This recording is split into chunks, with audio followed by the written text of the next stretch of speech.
We're starting our ramble on around Road here. This was the old railway station, used to be at the bottom of this hill. It was opened in 1838 and was very busy. George Stephenson was involved in it all. There's nothing left of it down there now.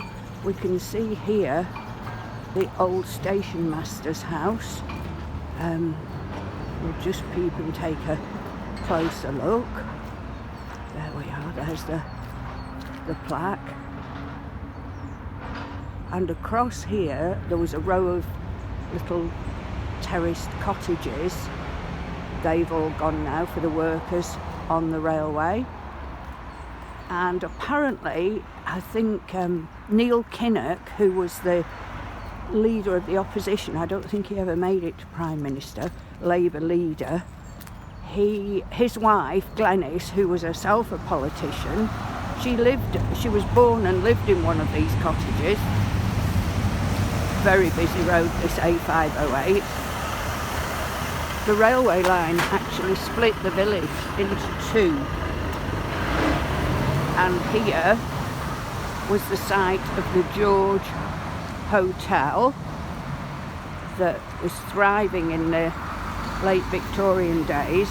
It was demolished in 2007 and it was very busy servicing the people travelling on the train with meals and drinks, and nothing's there now.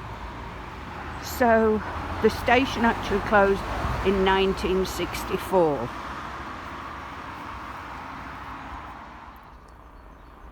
So we've just walked along the main road for a couple of 100 yards and turned into Hyde Road, and here's the road cutting. It's designated, let me have a look, a geological site of special scientific interest. Part of the work was supervised by Robert Stephenson, and you can see from the red plaque the original cutting was 1.5 miles long and 20 metres deep. There was 900 men and boys employed day and night in 12-hour shifts, and they lived in huts at the end of Bailey Brook Lane, which is just to the left of the next bridge along there. The total cost at the time was £5 million, which was an astronomical amount. Where we just were at the station house, there was 2 sidings there, one for Chaplin's coal merchants and one for the pianoforte supplies, both of which we'll talk about later.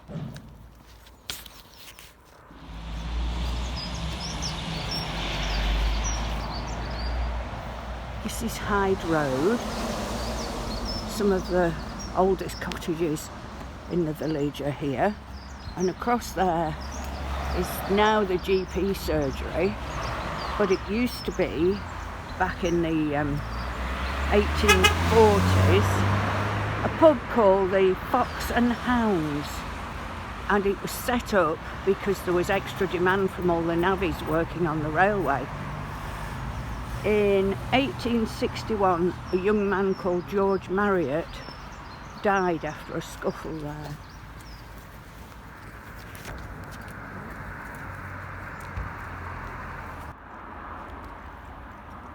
We're backtracking now along the 508 towards the village, and that's the derelict, defunct telephone exchange from the 60s.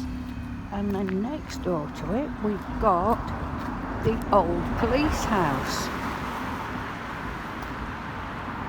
In the days when villages used to have their own police force. There we are. And now we're turning left into the high street. Here's the information board outside the library.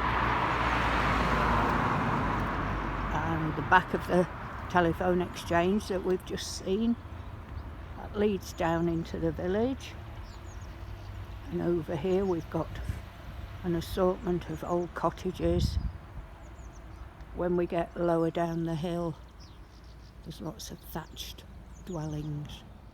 Here we go, some old houses over there, obviously are stables. And then across here, Warwick House used to be a school run by two sisters in the 1880s, now a private dwelling. This is called Church End. There's some lovely old houses down here, and it leads us up to the church, as you might expect. Peaceful bit of road here. Another very old building in there, and this is leading us up to the church. Down there there's lots of old cottages. Church End.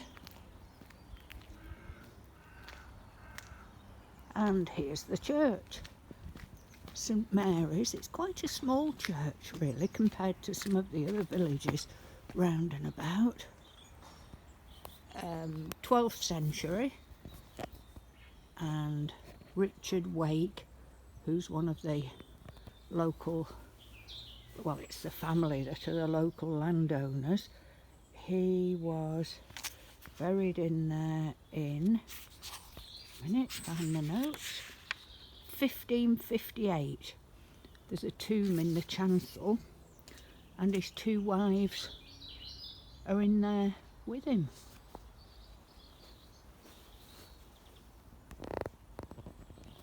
More old cottages. There's a sign up there that says Players number 3. Some more cottages. And there's the post office. That used to be a butcher's in the 1920s. And we're coming up now to some lovely thatched cottages. We're on the corner of the Leys, which leads down to a footbridge across the railway. This used to be the site of the vicarage. They had garden fetes there and cricket matches and things like that, but it was demolished in the 50s. And here we've got 3 lovely thatched cottages. And over here we've got the Roade House cafe bar, recently reopened, quite popular with the locals.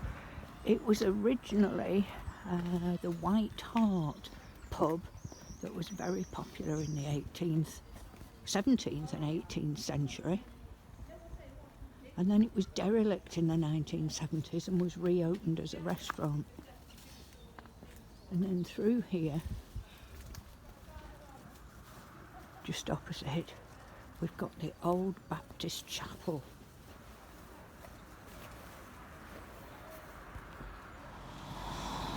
The Baptist chapel again, 1737 that was built, and strangely enough, next door to it is the pub, the Cock. It's on the earliest maps of the village. 1720 it was there, possibly called the Cock because of the association with cockfighting. And there's a little terrace of shops there that have been there for ages, and down this little passageway just before the white building, just after the road ahead closed sign, that used to be the bakehouse down there. Another view of the Cock, and over there Manor farmhouse, another thatched house, and that was called Manor Close. So I think the manor is just along here, but the cemetery's up there and the water tower, and we're going along here.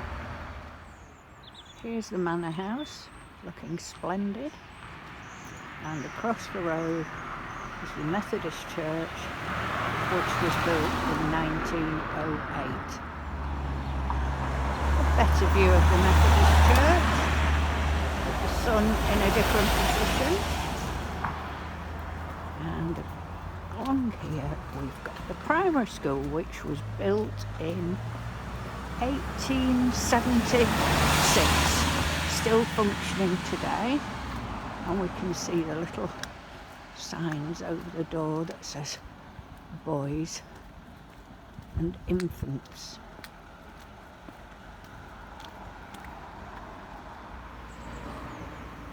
Now this doesn't look too exciting, but it took me a while to track it down. This was the site of the co-op store that used to be in the village. It was opened in the 1920s, and in the 1950s there was a delivery van, there was a mobile shop that used to go around to the local villages. It was very busy, and it closed in the 1970s. This is Memorial Green, and it's surrounded by some lovely thatched cottages.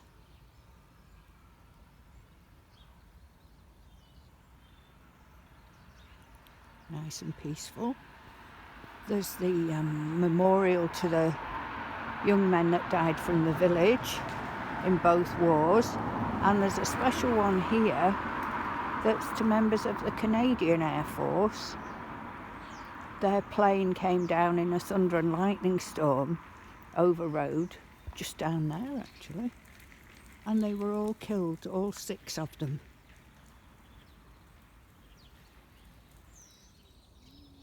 And now we're on Brett's Lane, some nice little thatched cottages, and there's this big house here called Tilecote, which was built in 1896 for the local doctor, Dr. Ryan, and he had his surgery from in there as well. And there's a very interesting story about a flying machine competition it was a race from London to Manchester in 1910, and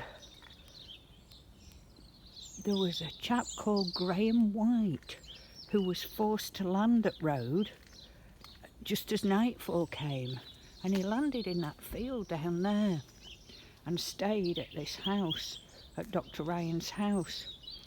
Hundreds of people went to see the aircraft, the flying machine, take off in the early hours of the following morning, and it said the streets were thronged with vehicles and horse and carts, and they all put their headlights on so that he could take off in the dark. Unfortunately, he didn't win the race, he came second, but how exciting. Here's the field that the flying machine must have landed in. There was actually a £10,000 prize, which in 1910 was an awful lot of money for the winner. And in the summer, it's lovely to walk over those fields to Courtin Hall estate, and behind the wind turbines is the M1. Beautiful. This is the end of Brett's Lane, so we're going to backtrack now back to the Memorial Green and then turn left down Ashton Road. So this is a massive housing estate that was built about 3 years ago, and it was on the site of the PSL factory, which was a huge employer. It even had, I don't know whether you can see that water tower in the distance, had its own water supply. It was started on the back of the Simplex factory. In 1923, Cyril Cripps took over the defunct factory, and from then on really just built it up, and it was bigger and bigger. During the war, production stepped up and they made parts for aircraft and motor vehicles. There was a huge canteen, a social club. There was even a bank and its own little policeman here. There's nothing left of it now at all, other than the street names, because there's Crips, Setters, Pianoforte, blacksmiths. They made deliveries all over the country. There was 1,800 employees in the early 60s. And here's the factory gates. I suppose at one stage they might put some sort of plaque up. There we are, Forte Road. And these are the original gates to the factory that have been put back up. But as things changed really in the early 60s, cheaper imports became available, a downturn in trade. Cyril was knighted, and his son Humphrey, and they're both buried in the graveyard back there. And now there's this estate as their legacy. We've just come over the footbridge now at the end of the new estate. Hard to imagine that this was a pub. This was the Swan, which started trading in 1870. Only in a very simple way. I think it was a sort of a dwelling that was adapted to serve beer, popular with the railway workers. And it closed in 1959, and it's now in a sorry state, owned by the garage at the top of that drive.